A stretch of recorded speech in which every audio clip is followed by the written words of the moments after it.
Las primeras civilizaciones iniciaron sus manifestaciones artísticas pintando sus presas, es decir, bisontes, mamuts, renos y osos, en paredes de cuevas y rocas, cuyos primeros vestigios se localizaron en España y Francia.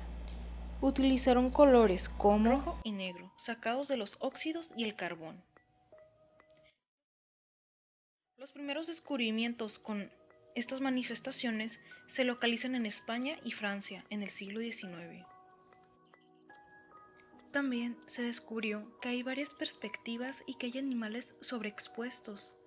Esto indica que diferentes hombres retrataron a estos animales en diferentes épocas. De las pinturas rupestres más famosas viene de la cueva de Altamira, en la región de Cantabria, España.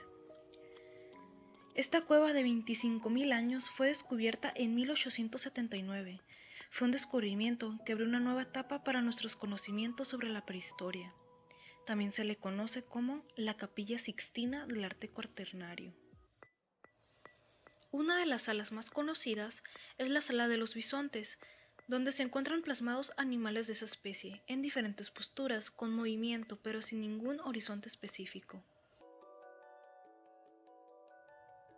Las normas que controlaban el arte egipcio, es decir, el estilo, daban a cada obra un efecto de equilibrio y armonía, dando un lugar específico a cada pintura, estatua y forma arquitectónica. Este estilo, aprendido desde temprana edad a los artistas, se trataba de elaborar estatuas sedentes con las manos apoyadas en las rodillas, a los hombres más morenos que a las mujeres y a las divinidades con sus características específicas. Anubis, el dios de la muerte, era representado con cabeza de chacal o como un chacal. El faraón Amenofis IV o Akenatón de la 18ª dinastía rompió muchas de las costumbres consagradas a lo largo de los siglos, ya que solo admiraba a un dios supremo, Atón, cuya representación era un sol lanzando rayos. Su sucesor, Tutankamón, siguió ese moderno estilo de la religión de Atón, aunque eso no duró mucho, pues ya que restauró las antiguas creencias. Se cree que esta reforma artística se debió a la influencia del arte y el talento de la isla de Creta. Estos tenían sentido de movimiento y suavidad en el trazo de sus líneas. En Mesopotamia, como era nombrado por los griegos al valle en donde se encontraban los imperios más poderosos en el cercano oriente, entre ellos Egipto, el poder de la imagen también era central. Había precisión y simetría, pero eran menos rígidos que en el arte egipcio. Las representaciones de esta zona, al igual que la de los asirios, por ejemplo, son crónicas gráficas de los distintos eventos. Las campañas del rey, el ataque de una fortaleza, la multitud de muertos y heridos de una guerra, a la manera de un noticiero, solo que de 2000 años de antigüedad. Los geoglíficos eran un sistema de escritura, empleo de símbolos como la llave de la vida, el esfinge del disco alado y el loto.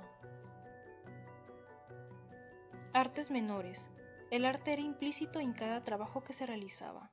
Los artistas explotaban todos los materiales que llegaban a otras regiones. Los canteros y taladradores esculpían las vasijas de piedra.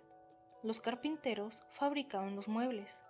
Los orfebres y joyeros elaboraban las armas, así como los aderezos de cobre y ornamentos. Para los faraones hicieron objetos para cultos fúnebres y para el uso diario. En Grecia, la ciudad de Atenas fue la más importante para la historia del arte, pues fue una cuna de una revolución artística. Los griegos basaron su arte en la perfección, contemplación y observación de las cosas. Los escultores griegos empezaron a tener nuevos modos para representar la figura humana. Cada que había una innovación era retomada por otro artista, y así perfeccionada por sus propios descubrimientos. En la pintura, para el año 500 a.C. aproximadamente, dio un vuelco. Los artistas por primera vez se aventuraron en toda la historia del arte a pintar un pie visto de frente y obras en escorzo, es decir, el efecto de dibujar un cuerpo en posición oblicua o perpendicular a nuestro nivel visual. El arte griego llegó a su esplendor con Pericles, cuando la democracia ateniense alcanzó su máximo nivel. A partir del periodo entre 520 y 420 a.C., las obras empezaron a apreciarse por su belleza, dejando en segundo plano sus funciones políticas o religiosas. Los artistas más destacados de esta época es el pintor Exequías, el escultor Praxíteles y el escultor Alejandro de Antioquía. La construcción más famosa fue el Coliseo, que conjuntaba los tres estilos griegos. El primer piso es una variante del estilo dórico, el segundo piso es jónico, el tercero y el cuarto tienen unas semicolumnas corintias.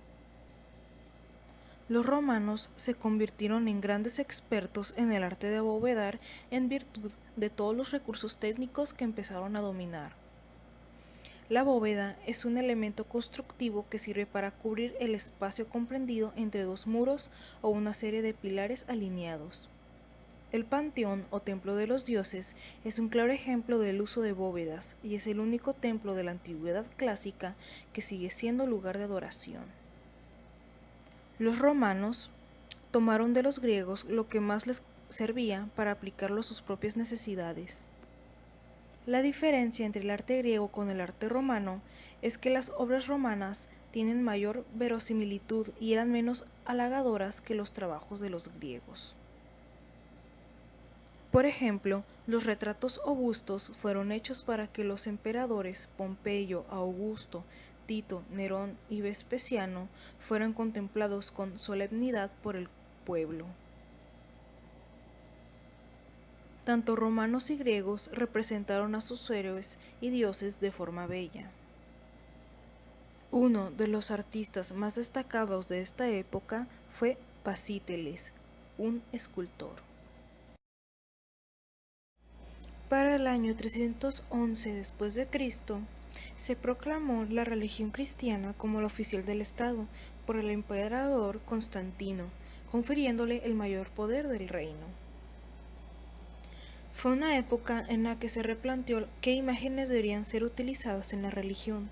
Uno de los primeros consensos entre los cristianos fue oponerse al naturalismo de las estatuas, pues se parecían a las imágenes talladas y a los ídolos que estaban condenados por la Biblia, así que fueron descartadas. Sin embargo, en la pintura, en el siglo VI, el Papa Gregorio el Grande, quien tuvo una gran relevancia para la historia del arte, impulsó mucho las creaciones de este tipo al considerar a la pintura como una herramienta importante para el conocimiento. La pintura podía ser para los iletrados lo mismo que la escritura para los que sabían leer. El arte de esta época empezó a tener un fin útil. Se expresaba con claridad y sencillez, solo resaltando lo esencial. Todo aquello que se desviara de este fin era omitido. Los artistas dejaron de hacer descubrimientos acerca de cómo representar un cuerpo o crear una ilusión de profundidad, aunque lo descubierto antes no se perdió para siempre. Uno de los artistas destacados de aquella época es Eulalios. Fue un reconocido pintor bizantino que vivió durante el siglo XII, en un momento en que la mayoría de las obras artísticas eran realizadas anónimamente. Para el siglo XII, los nobles y los obispos se convirtieron en los nuevos señores feudales en Inglaterra. Eso conllevó a la pronta ejerción de construcciones y fundaciones de monasterios y abadías con estilo normando o románico, que transformaban ciudades enteras o sus alrededores. Estas construcciones se caracterizaban por ser sólidas, con arcos semicirculares que descansaban sobre pilares macizos, con muy poca ornamentación y muchas vigas o nervios cruzados entre los pilares para sostener las enormes bóvedas que las caracterizaban. Estas grandes construcciones fueron realizadas para combatir en la tierra las fuerzas oscuras hasta la hora que sonara el triunfo en el día del juicio final. Fue muy común entonces el asesoramiento de los teólogos sobre los artistas, en las diversas inscripciones latinas que tenían el objetivo de explicar la función y sentido de cada uno de los elementos. Por las cruzadas había un mayor contacto con el arte de Bizancio, por lo que muchos artistas trataron de emular las imágenes sagradas que existían en las iglesias de Oriente. El arte religioso tenía un propósito definido y por ello cada pieza era sumamente cuidada y sagrada.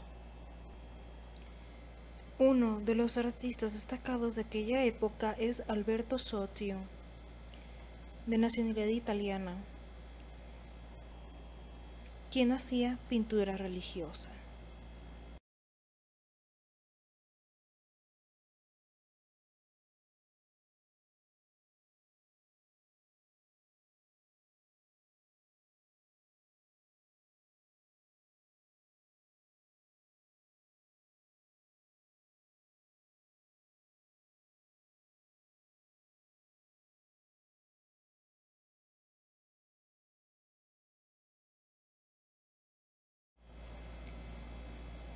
El estilo gótico nació a partir del descubrimiento de que los muros macizos existentes entre pilar y pilar que habían utilizado las construcciones románticas para sostener las vigas de las bóvedas eran innecesarios.